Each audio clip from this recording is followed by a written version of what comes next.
Great. Elegant. No, I'm not forget his last name. Elegant. So call him elegant something. Anyway, these are elegant tissues. Everything is by Hashgacha Pratis, right? Yes. You know what Rabbi Klein calls Hashgacha Pratis? Rabbi Klein is the son of the famous secretary of the Rebbe, the famous Rabbi Benjamin Klein. His son Levi. What? How many secretaries did the Rabbi have? Because I've heard so many people like, oh, they're the son or the Rabbi. There were seven. There was Rabbi Krinsky, was Rebbe's driver. Okay. And Rabbi Simpson took care of correspondence. And Rabbi Mendel was the Rebbe's writer. He wrote, when the Rebbe wrote letters to people, Rabbi Mendel would transcribe them. They were all, Rabbi Mendel was a great scholar. He also wrote Talks and Tales and other publications. Then there was Rabbi Groner, who was Rebbe's personal secretary from his youth, who was like always at the Rebbe's side, taking care of what he needed. And Rabbi Halakha was his chief secretary, who almost never left his side. You know, if the Rebbe would be giving chidus till 3 o'clock in the morning, Rabbi Halakha, 4 o'clock in the morning, Rabbi Halakha would be there in his office the whole time. He had a tiny little office. I said to him, Rabbi, you're in charge of all the shulchan in the whole world. Why you have such a tiny office? He says, the boiler room in a big building is just a little room. That's what his comment. He joined and he became part of the Rebbe's staff when the Rebbe when the Rebbe was still just the son-in-law. So that's the Rebbe's secretariat. Then there were a couple of other people who used to help out the secretaries, like Rabbi Meir Harlech. I heard him once describe himself as helping Rabbi Groner.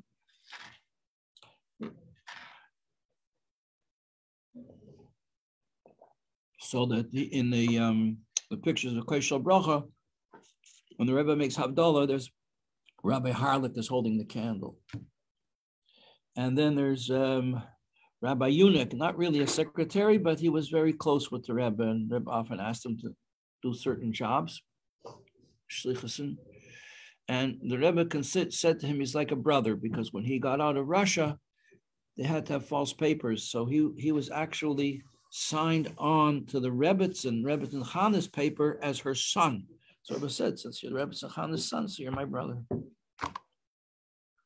Wow. And his children became also very often part of the Rebbe's household, helping out around the house. Then there were other members of the household. There was Hanina Halberstam from the famous family of Halberstams, related to all the Rebbes of sons. And his son his yahrzeit was yesterday. He was the one who was shot on Brooklyn Bridge, shot and killed by an Arab who was taking revenge. That was after this incident in Hebron, where the Arabs were planning a massacre of the Jews, and the Marasa Machpelah, they used that as like a hideout, a cage. There were a cage for arms. And this guy was Dr. Goldstein, knew about it, and he went in and I don't know if he locked himself in or whatever, but he went in. He was determined they're not going to do a massacre of Jews here, and then maybe he got locked in, and he killed a number of Arabs, and so they decided that some guy named Vaz said he's going to take revenge, and actually, this was on the 27th of Adar Sheni. It was a few days before that. It was a few days before that, because Ari passed away on the 23rd. So it was probably on the 19th of Adar that the attack took place. The Rebbe was a whole debate. This was after Rebbe's first stroke. And they realized the Rebbe had cataracts. And people were very concerned about his health. And it was a problem because everybody was concerned about his health, and there were different opinions about what should be done. And there was a strong opinion that the Rebbe should have operation to remove the cataracts so that he could see. The Rebbe couldn't see. But after the stroke, there was a danger in having such an operation.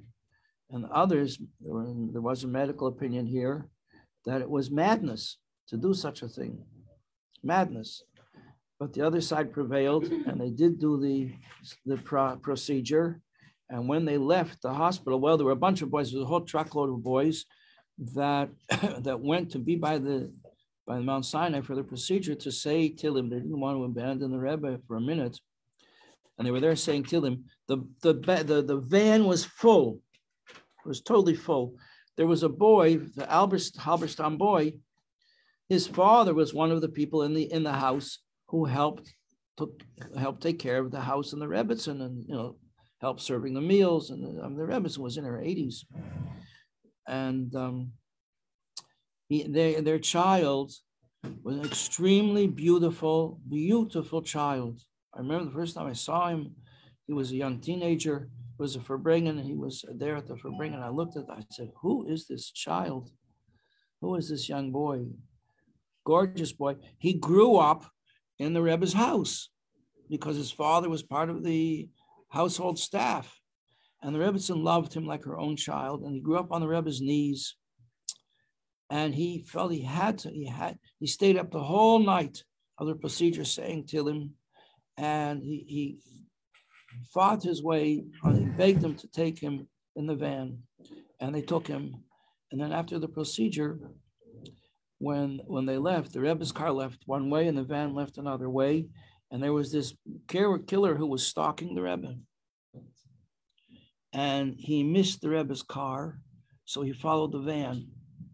And as they went over the Brooklyn Bridge, he had a lot of weapons in his car. And he took out this automatic rifle and started firing. And he hit 4 people. One of them was seriously, that was Sasankan. Nechumi Sasankan, a beautiful boy, dear, very close friend of my own son. And the other was Ari. Ari was hit. Ari was like brain dead automatically. The bullet went right into his head and it ricocheted around and around and around and around, totally destroyed his brain. But the 2 of them were taken to hospital. The driver was hit, but not seriously. And I think it was the 3rd person who was grazed, but not seriously. And then the guy took off. After the Brooklyn Bridge, he went down, and he ended up in this car repair shop in Brooklyn. So they knew it was him because the window was smashed from the bullets. And he just came in and said that he killed a bunch of Jewish kids. And there was a young Arab who worked in that car repair store who went to the police and told them that he had done it. Otherwise, they never would have found him. They never would have known. The car store was in an Arab area in lower part of Brooklyn there. And so the police gave him protection. They whisked him off to a different city and changed his name and so on, because the Arabs would have hunted him down and killed him for informing. And that's how they arrested Boz. That's how they got him. Boz was a wicked, hard-hearted person. They interviewed him. He said when growing up, for fun, he used to shoot cats. That was his fun. Anyway, so Ari lasted a few days. The 2 of them were in a coma in the hospital, in Vincent's Hospital in South Manhattan. And I think on the 3rd day, which was yesterday, Ari checked out, and Nechumi got better. Rabbi Pape. It was very extraordinary, the whole thing. Yeah? How'd they get into this? I don't know. How is the one boy related to the Sasankins on Empire? That's him. Really? Yeah, that's I know him. Nechumi. Yeah. And that's why he walks with difficulty. It was many, many, many months recuperating. Yeah. And I think he still has a bullet in his chin or something like that. they had to feed him through a tube in his stomach, and then he had to learn how to walk, and he lost his power of speech. He was highly articulate and very, very beautiful, had tremendous grace from a very distinguished family, Sasanka. Anyway, I wanted to tell you, somehow I got distracted with telling about this incident with the 23rd. Yeah. Oh, so then what, it's ironic in a way, because really the murderer missed the Rebbe. He got what I wanted to say was that it seemed clear that here's a boy grew up on the Rebbe's. He was a carbon.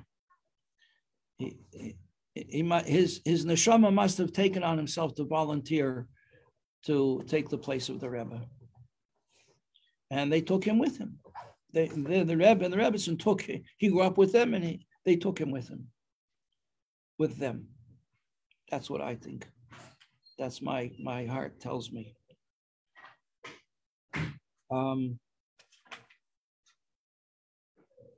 So what happened was his father, who had access to the Rebbe at all times, when we heard about it, I mean, I was with his mother. His mother worked in Sivas Hashem, and when they said that there was an attack, she knew her son had been killed.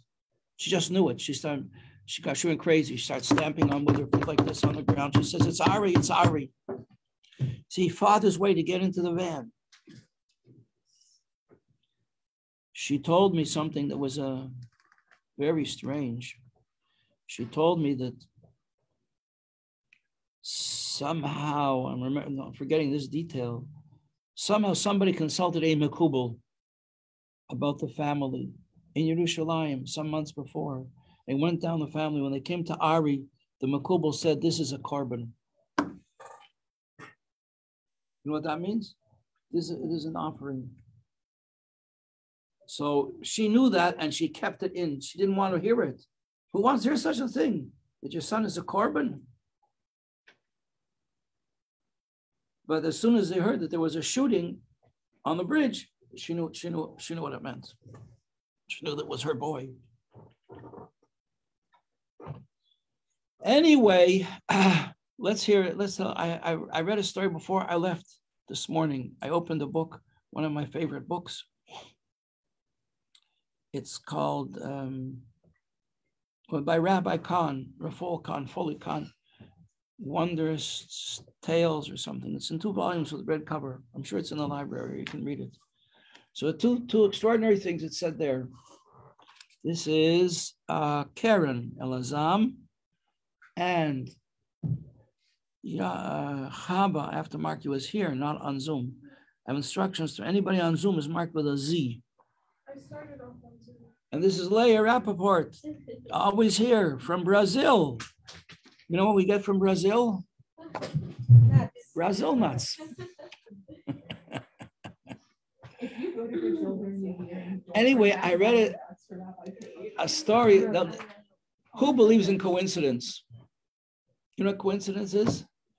That's Hashem's way of remaining anonymous. There was a guy, this story is about the Rebbe Rashab. There was a person named Zalka Paris. He had a delivery business, like FedEx. In the early days, he had a delivery business, and he operated in Moscow, and the business grew. He was successful, and it grew out of the office space that he had, and he couldn't find it in Moscow. He couldn't find office space. Didn't know what to do. The business was growing. He could no longer work out of the office that he had. He went to the Rebbe Rashab. Rebbe Rashab gave him a bracha.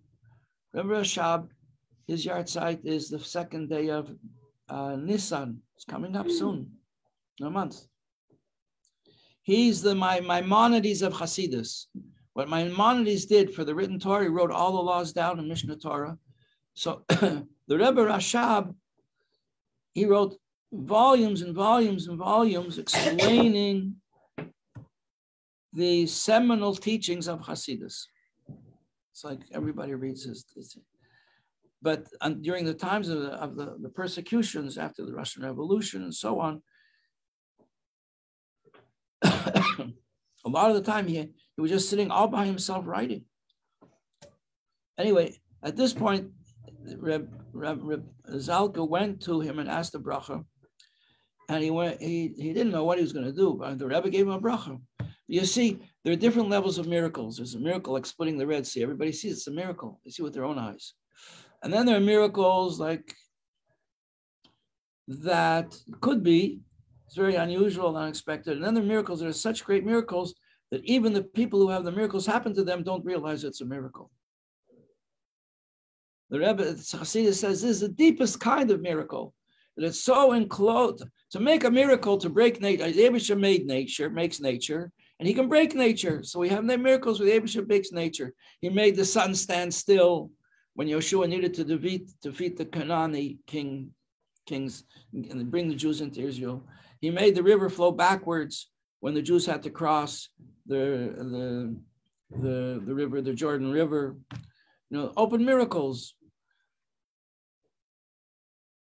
Never gives a bracha. But the deepest kind of miracle is a miracle that's so in nature. The Abishah created nature, created a world with nature, that it should also be part of the Abishah's world. And we should recognize that nature is also a miracle. Not to recognize nature, not to recognize miracles because they break nature, but to recognize that nature is itself a miracle. It's a creation. So there's a story like that. Those things we call hashgacha pratis. When the miracle doesn't even look like a miracle, and the person the miracle happens to doesn't even know that it's a miracle.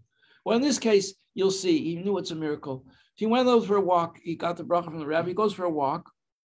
He's walking around Moscow. He sees a storefront. It's perfect. A miracle. Not quite. The storyteller says there was a fly in the ointment. You know what happens with a fly in the ointment? It gets stuck. So there's a fly in the ointment. What is the fly? The owner of the store had a reputation that he would never rent to Jews. That's discrimination. In Russia, it's permissible. In America, you can go to court. Might help, might not. Anyway, he had a bracha from the Rebbe. So he, undeterred, he goes to apply to rent the store. He goes in. As he goes in, the owner is sitting there talking to a fellow that our hero, Paris, knows him. They've done business together. Like he was one of his clients in the delivery business. So he says to him, "What are you doing here?" He says, "I came to inquire about renting the store." So the store owner looks at him up and down, up and down. And he turns, and the acquaintance was very warm to him because they'd had business dealings over a long period of time, and they'd become friendly. And he says, "You know this Jew?" He says, "Yes, a finer person you'll ever meet. I've done business with him for years. He's honest as the day is long. Wonderful person, completely trustworthy and reliable." So the owner, he says, "You want to rent that storefront?" He says, "Yes, I do. That's why I came here." He says, "Okay, you got it." Just a coincidence. When I read these stories, how did the Rebbe do that? How did the Rebbe make sure that the one acquaintance that could be the intermediary between them would be there and would be inspired to sing his praises in front of this anti-Semite? Just one of those coincidences. Isn't that amazing? So I read that story. I thought a great story. I'll share it with you. Because it reinforces, we're not learning inside the pages of the Tanya, but this is what we're here to learn. And to take it into our heart, we should know the whole time, nothing's happening by accident. Every single one of you girls who's in this class and me too included, because Hashem thought about it before he created the whole world. It's called Machshava Kaduma Da'ak, the primeval thought of the Eibishter before there was a world to think about. He thought of us sitting here learning. And then I looked at the other side of the page. It was a short little story. There was, I didn't memorize the name of who it's about. It was a Malamed. It was a Malamed at the time of the Rebbe Rashab. And he taught children in Cheder. And people were attracted to him because he was very kind and very warm. He cared about the children very, very much. The Rebbe Rashab said about him, he said, when Moshiach comes, the Gedolim Yisrael, they're going to come to sit before you and learn Tanya. You're going to teach them Tanya. Well, what are we up to? We're up to talk about the Tzaddik B'Raloi. What is he all about? To understand this, we have to understand what is a Tzaddik B'Toivloi. What is a Tzaddik who has good?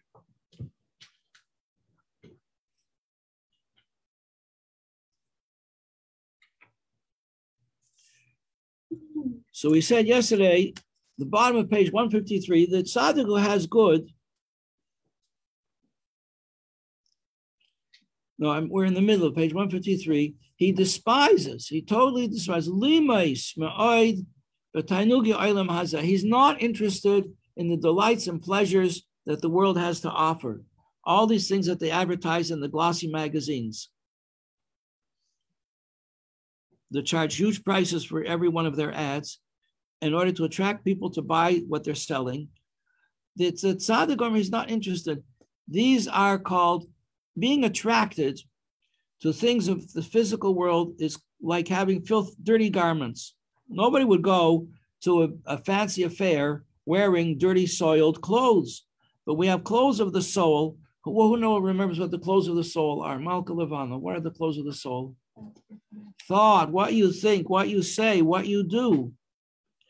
And the tzaddik, the complete tzaddik, has no use for these dirty garments. He doesn't want to have any dirty garments physically or spiritually. And the pleasure that people get from the material physical world is of no interest to him. He's only interested in the physical world insofar as it can bring people under the wings of the Shekhinah. As in the case of the story that we just told about the Zalka Parij. Why doesn't he want these pleasures? L'molis taibas aguf, because they are only pleasures of the body. Bilvad, v'lei la'avodas Hashem. He's on this person, the tzaddik gomer, is only interested in serving Hashem. Every single second is significant. I heard from a chassid who was 20 years in Siberian prison, 2 sentences, consecutive sentences of 10 years. He served and he survived. And before he went, he told me this story. I was present when he told the story in the sukkah at the time of the Yom Kippur War. Lazer Nanas is his name. And one time he had to bring a message to the Rebbe when the Rebbe was learning in either Germany or Paris. And he brought him a message from his father-in-law, the previous Rebbe. And he came to his house. It was 4 o'clock in the afternoon. The Rebbe was still davening Shachris. So he said, now I understood why the previous Rebbe sent him away. Because he needed these formative years to immerse himself in Torah and Tefillah, to be, as preparation for what he would have to do eventually.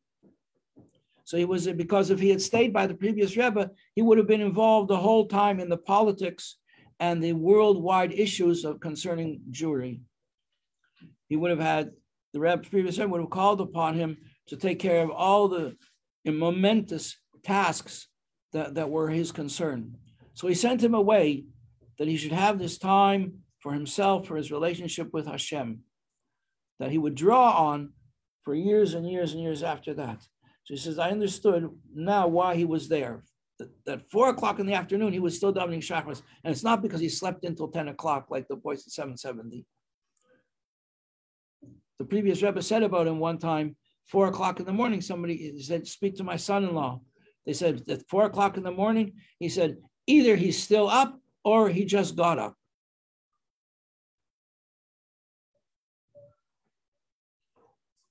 So 4 o'clock in the afternoon, 12 hours later, he was still just davening. So the Rebbe, he said he was here with a message from the previous Rebbe, and please excuse me a minute, I'll be with you in a minute. And he went out of the room, and he finished davening, because the Rebbe could daven extremely quickly. Extremely quickly. I saw the Rebbe daven with the fastest daveners in the world. You wouldn't believe how fast they daven, and the Rebbe was always ahead of them. Anyway, they asked the Rebbe one time, how do you get by on so little sleep?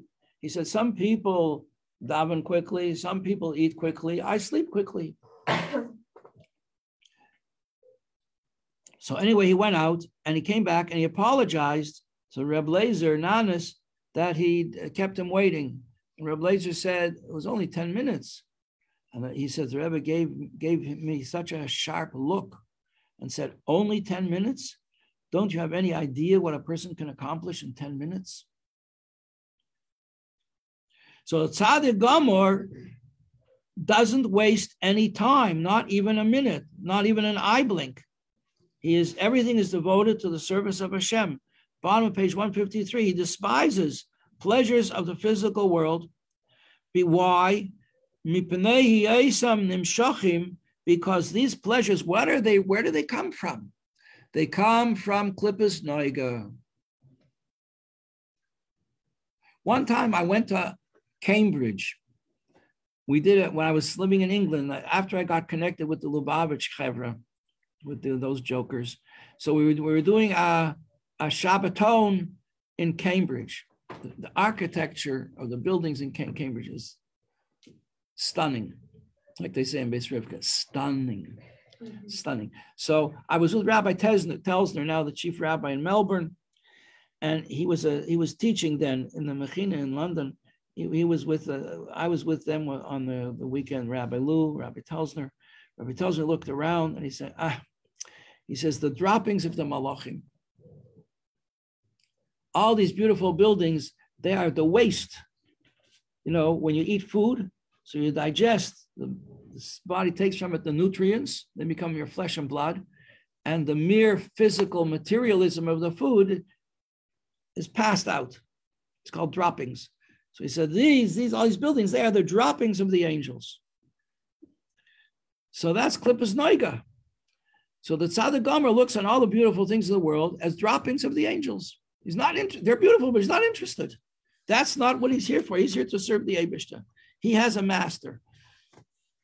There was one of the Hasidim of the Alter Rebbe, a very fine person, and there was another tzaddik at that time who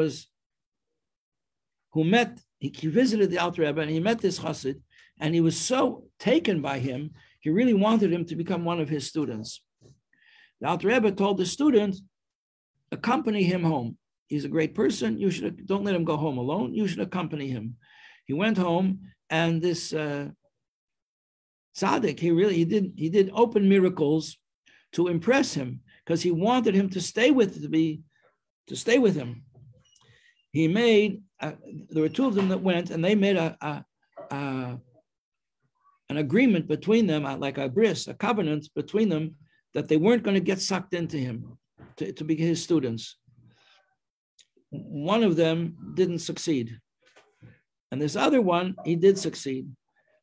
And after a while, he said he's going back to the Alter Rebbe, and he begged him to please stay, that he should be his students, because he didn't have any other student like him. He was exceptional. And he said to him,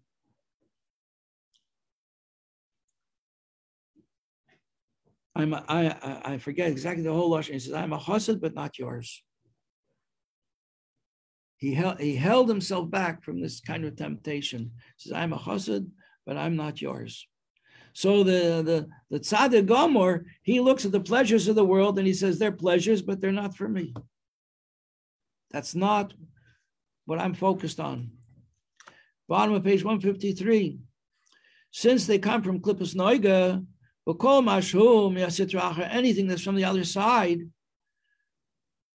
which means from another term for the Yetzer Hara, Tzaddik Gomer, the complete tzaddik soinai, he hates it, but tachlis asina, with a total hatred, like King David says in Psalms, tachlis asina sinesim, with a total hatred, I hate them. Well, look, on the first glance, he's talking about his enemies, the people who try to thwart his mission in life, Jewish, not Jewish. With a total hatred, he hates them. The enemies of the Jewish people who kill Jews, who work against Jewish causes. The total hatred, I hate them. Hatred, I hate them. And Hasidus interprets this as referring to the Yetzer Hara, the left side of the heart. With a total hatred, I hate it. So anything from Klippa and Sitra Achra, the Tzaddik Gomer hates it with a total hatred. Why? Page 154 at the top. Machmas Godel Avasel Hashem, because he has overwhelming love of Hashem. There's no room for anything else. Ukadushasei, and his holiness, which we learned about in the end of chapter 9. We just finished learning about that. That's called Abba Rabba, great love, tremendous, overwhelming love. Love, but Abba Batai Nugim, that one's whole delight and pleasure in life is only to be doing something for Hashem. As we mentioned in the end of the last chapter, because here we go with the spiders on the mirror, right? One is opposite the other. One thing corresponds to the other. Just like he has love of Hashem, so he has hatred in the same degree, he has hatred of Klippa. They're opposite one another.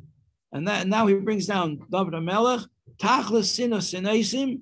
Where's the reference page? Psalm 139, if you want to look it up. 139, we'll say it on Shabbos this time. Tachlis Sina Sinesim, says David HaMelech, with a total hatred, I hate them, meaning Klippas. The Oivim Hayuli, they were like enemies to me. Chakreni Vidal, how can a person make such a claim? Can you claim that you hate the Yetzer Hara so much? Could you honestly claim that? David HaMelech goes on to say, Eibishter, look in my heart and see if I'm right. You can vouch for me, Eibishter. When you look in my heart, you won't find I have any love of Klippa or Sitra, whatever, whatsoever. But we're over time. I'm going to stop here. That's a wonderful note to stop on. Just to finish up the idea, Kafi Era Godel Ava Hashem, in indirect proportion to his love of Hashem, Kach Era Godel Hasina L'Sidracha. So in indirect proportion, so great is his hatred of the Sitra Achra, of the other side, Klippa, Yetzer Hara, Mius Barabba Tachlis, and here's his word Mius, which means loathsome. It finds it totally loathsome, like we said before. Such a delight would be presented to a tzaddik gomer, he might vomit. Well, he's not going to look twice, he's going to vomit. Mius, because being the quality of finding something loathsome and disgusting, that's the opposite of love, mamish, just like hatred. Have a wonderful Shabbos, girls. Good Shabbos, Rabbi.